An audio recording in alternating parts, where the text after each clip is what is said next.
Elena Fajardo, fisioterapeuta de Aserco, y en este vídeo vamos a hablar sobre el bruxismo. El bruxismo es la acción involuntaria de apretar los dientes y afecta al 70% de la población. Existen dos tipos, el nocturno y el diurno. La etiología del bruxismo es multifactorial.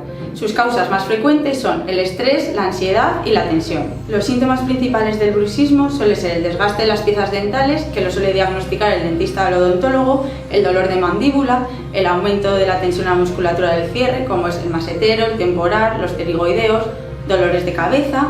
También se suele presentar tensión en la parte anterior del cuello por su relación con la fascia maxilofaríngea, pitidos y dolor de oído, dolor en mandíbula y tensión en las cervicales altas. Desde fisioterapia, para el bruxismo se realizan diferentes técnicas.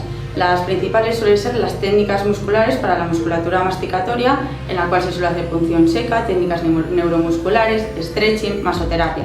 Además, también se trabajan las cervicales altas a través de una inhibición de los suboccipitales. También hay que realizar técnicas para la articulación temporomandibular para prevenir su desgaste y que después no haya una mala oclusión.